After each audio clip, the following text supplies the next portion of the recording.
Hello, it's the App Dev guys here. Got another quick tutorial for you today showing you how to move from one view controller onto another one. Very basic skill, but one that's very necessary and can be really annoying if you don't know how to do it. So we've put up a quick tutorial about it. Basically the way we're going to be doing it is by using a button. There's obviously something that's used in pretty much every application. It's definitely used in the latest one we've just produced, so if you want to see it live, then please download our latest app. That's Hunted with an exclamation mark.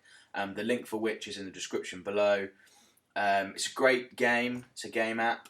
Basically, you're our character Jeffrey the giraffe, and you've got to try and dodge lions and hunters and things like that. Hence why it's called Hunted.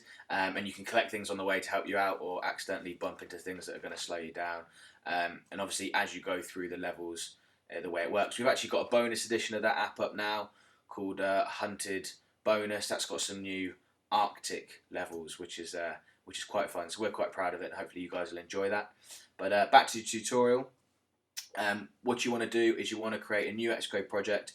You want to create a single view application. You want to make sure that devices are set to iPhone, and automatic reference counting and storyboards are deselected. If you don't know what to do what I just said, then there is a link to another video that shows you exactly how to do that, exactly how to create a new Xcode project, and then you can come back to this one and then we can go on.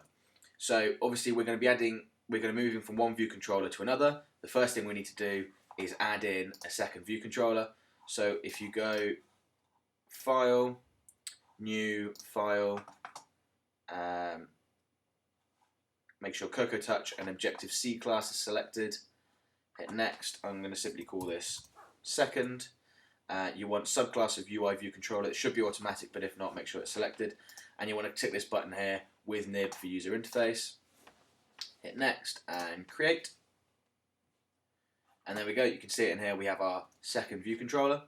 So if we then go over into our original.h file, viewcontroller.h, and then I've already done it here. All you need to do is type in that one line of code.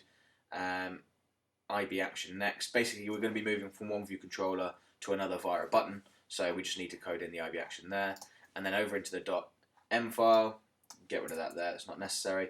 All we need to do is put in the code for that IB action that's called next. Very simple.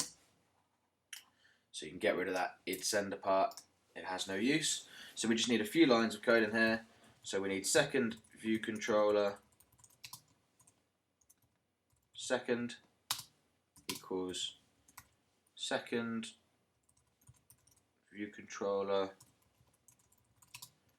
alloc init with nib end of alloc, there should have been close parentheses, init with nib name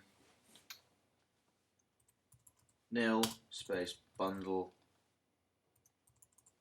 nil. And close off that parentheses there. Seems to have gone a little bit wrong here. There we go, that's all that's needed. Like so. Next line.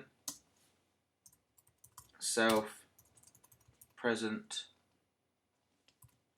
view controller. It's popped up here to help us out. And we want that there to be second.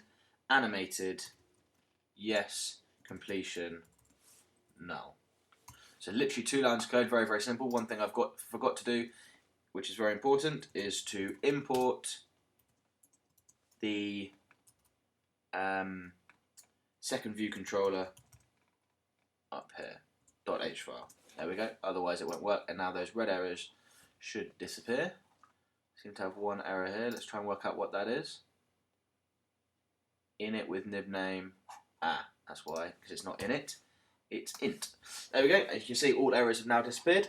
So that's literally all the code we need to do. Now, if we head over into our view controller nib file, drag in that button that we were talking about. I'll rename this to next.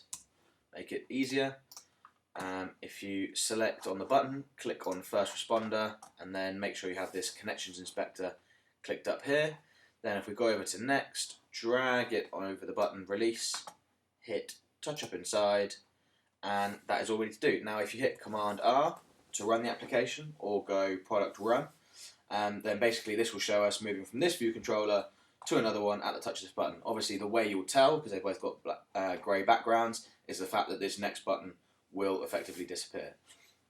So as I said, very simple tutorial, something that's used in our latest app called Hunted. Please guys go and check that out. It's completely free, won't cost you a penny, so that'd be great if you guys could download that, support us. So now the main test, if I click this button next, and there we go. Oh, it's even a white page, it is slightly different. So there you go, you can see we've moved from one view controller to another. Where it said animated, if you can remember, in the .m file, where is it? Here, I put yes. That was where, as you could see, the next page moved up from the bottom of the screen to the top. If you'd have put no, it wouldn't have done that, basically. It would have just appeared. I think animated looks slightly better, but that's obviously a matter of preference. If you found this video useful, then please remember to like and subscribe.